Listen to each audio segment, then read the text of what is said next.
إبراهيم إنك حميد مجيد.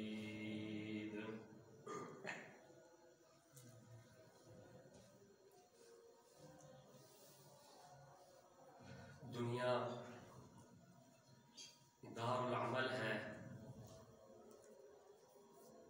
اور ہم سب یہاں اپنی آخرت کی تیاری کے لیے بھیجے گئے ہیں. ہم میں سے ہر شخص امتحان سے گزر رہا ہے، چاہے وہ معاشرے کا کوئی معروف ترین انسان ہے یا وہ کسی دیہات میں، صحرا میں یا دور جنگلوں میں کسی جھونپڑی میں بیٹھا ہے. بہرحال اس کا اور سب کا اللہ تبارک و تعالیٰ کے ہاں ایک مقام ہے، ایک حیثیت ہے. اللہ کہتا ہے تم مختصر دورانیے کے بعد تم نے میرے پاس آنا ہے، نہ کوئی تمہارے پاس ترجمان ہوگا، نہ کوئی تمہارے دائیں بائیں سفارشی ہوگا، سامنے تمہارا رب ہوگا اور ایک ایک چیز کے متعلق تم سے پوچھا جائے گا. اللہ اعلان کرے گا کہ آج اللہ کے علاوہ کس کی حکومت ہے؟ کوئی ہے جو اللہ کی مرضی کے بغیر ایک قدم بھی اٹھا سکے؟ تو یہ دنیا کی زندگی سوائے دھوکے کے اور کچھ نہیں ہے. انسان اگر ملحد ہے، بے دین ہے، میرا جسم میری مرضی کا مالک ہے، وہ اس نظریے کے مطابق زندگی گزار رہا ہے، آخر اس کا بھی اختتام ہونا ہے. لیکن خطرہ اس شخص کے لیے ہے جس کو اللہ کی بات سمجھ آ گئی لیکن وہ اپنی ذمہ داری کو سمجھ نہیں سکا. آپ دیکھیں جب رسول اللہ صلی اللہ علیہ وآلہ وسلم نے اعلان فرمایا کہ تم لا الہ الا اللہ کہہ دو، تو اکثر مشرکین جو عرب تھے، عربی کو جانتے تھے اور وہ مانتے تھے کہ یہ ہمارا بھتیجا جھوٹ نہیں بولتا، صادق ہے، امین ہے، امانت دار ہے، اس کا بچپن بالکل صاف ستھرا، اور وہ جانتے تھے کہ یہ یتیموں کے سر پر دست شفقت رکھنے والا، بیوگان کا خیال رکھنے والا اور معاشرے کے گرے ہوئے لوگوں کو جن کو کوئی حیثیت نہیں دیتا ان کی ضروریات پوری کرنے والا. لیکن اس سب کے باوجود انہوں نے اس کلمے کو قبول کیوں نہیں کیا؟ یہ یقین کریں بڑی حیران کن بات ہے. سیرت کی کتابیں ہوں یا ہندو تاریخ دانوں کی لکھی ہوئی کتابیں ہوں یا انگریز دانوں کی کتابیں ہوں، سب میں یہ بات مشترکہ ملتی ہے کہ عرب اس کلمے کو جاننے کے بعد انہوں نے اس کا انکار کیا. حالانکہ ان کو دنیا داری کی اللہ کے نبی صلی اللہ علیہ وآلہ وسلم نے یہ بات فرمائی کہ جب تم اس کو قبول کرو گے صرف اس پر ایمان نہیں لاؤ گے بلکہ تم کو عربوں کا عجموں کا سردار بنا دیا جائے گا، مالک بنا دیا جائے گا، خزانے تمہارے پاس ہوں گے، حکم تمہارا چلے گا، آزاداری تمہاری ہوگی، آرڈر تمہارا چلے گا. لیکن انہوں نے جاننے کے بعد، اور یقین کریں بڑی حیرت کی بات ہے، یہ ہندوؤں کا مصنف وہ اس کتاب عربوں کی صورتحال اور محمد کریم صلی اللہ علیہ وآلہ وسلم کی سیرت پر، صورت پر، کردار پر جو کتاب لکھتا ہے اس میں یہ بات موجود ہے واضح طور پر کہ وہ جو محمد الرسول اللہ صلی اللہ علیہ وسلم کے قبائلی رشتہ دار تھے وہ جانتے تھے کہ ہمارا بھتیجا کیا کہہ رہا ہے لیکن نہیں مانا. اور پھر اوپر سے جب ان کو اتنی اچھی آفر کی جا رہی ہے پھر بھی نہیں مانا. کیوں نہیں مانا؟ یہ بات میرے بھائیوں صرف ان لکھنے والوں کے لیے حیران کن نہیں ہے، یہ ہمارے لیے بھی ہے کہ ہم نے مان لیا لیکن آج ہم تو عرب و عجم کے مالک نہیں ہیں. ہم تو ایک مذاق ہیں، ہم تو اپنے ارد گرد اگنے والی سبزیوں کی بھی مالک نہیں ہیں، وہ بھی ہماری دسترس سے باہر ہیں. ایسا کیوں ہے؟ اللہ سبحانہ و تعالیٰ فرماتے ہیں کہ ہم نے جتنے رسول بھیجے انہوں نے ایک ہی دعوت دی، وَلَقَدْ بَعَثْنَا فِي كُلِّ أُمَّةٍ رَسُولًا أَنِ اعْبُدُوا اللَّهَ وَاجْتَنِبُوا الطَّاغُوتَ۔ اور یہی موٹی سی دعوت محمد رسول اللہ صلی اللہ علیہ وسلم کی تھی کہ فَمَن يَكْفُرْ بِالطَّاغُوتِ وَيُؤْمِنْ بِاللَّهِ، کہ جب تم سارے طاغوتوں کی، اللہ کے علاوہ سارے نظاموں کی، اللہ کی شریعت کے مقابلے میں کسی اور کی بات کا انکار کر دو گے، وَيُؤْمِنْ بِاللَّهِ، پھر اللہ پر ایمان لے آؤ گے۔ سننے میں یہ بول بڑا ہلکا ہے، لیکن عملی طور پر اللہ کی قسم بڑا مشکل ہے، بہت مشکل ہے۔ لہذا وہ اس معنی کو، مفہوم کو سمجھ گئے۔ ہمارے کتنے طلباء، ہمارے دوست وہ مذاق سے کبھی کبھی سیغے سناتے ہیں کہ ہم بھی کبھی مدارس میں ہوتے تھے، علم الصرف کے، علم النحو کے سیغے پڑھتے ہیں، کہتے ہیں پھر ہم بھول گئے اسی لیے چھوڑا کہ یہ کون سیغے یاد کرتا پھرے، ہمیں بڑی محنت کرنی پڑتی ہے۔ وہ عرب پہلے سے جانتے تھے، عرب تھے کہ یہ ہمارا بھتیجا صرف یہ نہیں کہہ رہا، قولو کہو لا الہ الا اللہ، کہہ تو دیں گے لیکن پھر کرنا کیا پڑے گا؟ کرنا یہ پڑے گا کہ جو اللہ رب العالمین کہے گا اس کے مطابق ہم کو کام کرنا ہوگا، اور صرف رب ماننے پر تو میرے بھائیوں کوئی اختلاف نہیں ہے۔ آج بھی ہمارے اکثر دینی جماعتیں، سیاسی جماعتوں کے قائدین، ان کی کتب موجود ہیں، وہ کہتے ہیں لا الہ الا اللہ کا مطلب ہے اللہ کے علاوہ کوئی رب نہیں۔ رب ہونے پر تو کوئی اختلاف ہی نہیں میرے بھائیوں، ہمارا بھی نہیں ہے، کسی مسلمان کا نہیں ہے، ہندوؤں کے ساتھ بھی ہمارا نہیں ہے۔ اس مطلب کو، معنی کو سمجھنے کی ضرورت ہے کہ عرب سمجھ گئے تھے۔ اب اللہ فرماتا ہے کہ اے نبی اکرم صلی اللہ علیہ وسلم آپ ان سے پوچھئے مَن رَبُّ السَّمَاوَاتِ وَالْأَرْضِ، کون ہے رب آسمانوں کا، زمین کا، جو باشیں بساتا ہے، جس نے تم کو پیدا کیا؟ وہ کہیں گے اللہ۔ تو رب کا سوال ہوا، اور ادھر اللہ رب العزت خود فرما رہا ہے کہ یہ کلمے کا انکار کرنے والے خود کہیں گے کہ رب وہی ہے جو آسمانوں پر ہے۔ بس آگے تھوڑا سا آج کے ہندوؤں کا مسئلہ ہے کہ مورتیوں کی شکل میں، دیوتاؤں کی شکل میں، مختلف چیزوں کی شکل میں وہ اترتا ہے، اور پھر وہ اپنی قوم کی، اپنی انسانیت کی، انسانوں کی خدمت کرتا ہے، پھر اس کا روح غائب ہو جاتا ہے، اس کے ساتھ جڑ جاتا ہے، وہ نور من نور اللہ والا، کچھ نہ کچھ مماثلت۔ پیچھے ایک عقیدہ ہے، رب ہونے پر کسی کو کوئی اختلاف نہیں، صرف اللہ کی عبادت، صرف نظام اللہ کا، مرضی صرف اللہ کی، قانون قاعدہ صرف اللہ کا۔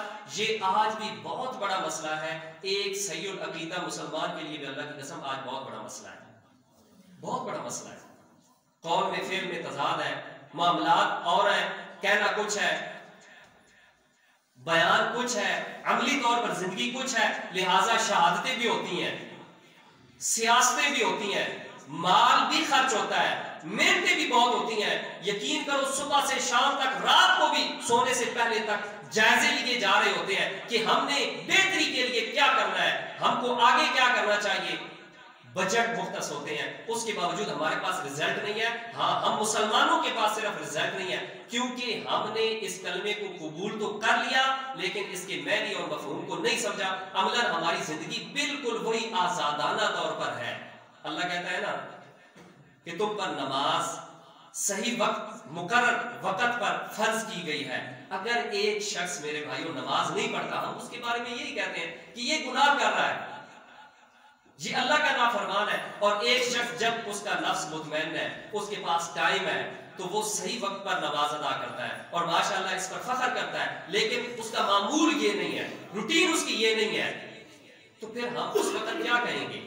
تھوڑا سا جائزہ لینا چاہیے۔ ہم ذمہ دار ہیں، ہم نے دین کی اقامت کا اگر کام کرنا ہے، ہمارے سروں پر بہت بڑا بوجھ ہے، ہم نے کلمہ توحید کو قبول کر لیا ہے، اب ہم نے سمجھا ہوا ہے کہ ہم اپنی ذمہ داریاں دوسروں پر ڈالتے رہیں گے۔ معاشرے کی اصلاح کی ذمہ داری کسی اور کی ہوگی، حکمرانوں کی ہوگی، مولویوں کی ہوگی، فلاں کی ہوگی، فلاں کی ہوگی، لیکن اللہ کے ہاں ہم ایک ایک شخص کھڑا کیا جائے گا، خواتین تک کھڑی کی جائے گی، ہر ایک مسئول کے طور پر وہاں اپنی مسئولیت کے لیے جواب دے گا کہ ہاں بھائی تم اپنی زندگی میں کیا کر کے آئے ہو، تمہاری ذمہ داری کیا تھی، تم کو علم پہنچا، فَعَلَمْ أَنَّهُ لَا إِلَهَ إِلَّا اللَّهُ، اتنا بڑا کلمہ تم نے جاننے کے بعد تم نے کیا ذمہ داری نبھائی، کیا ذمہ داری نبھائی؟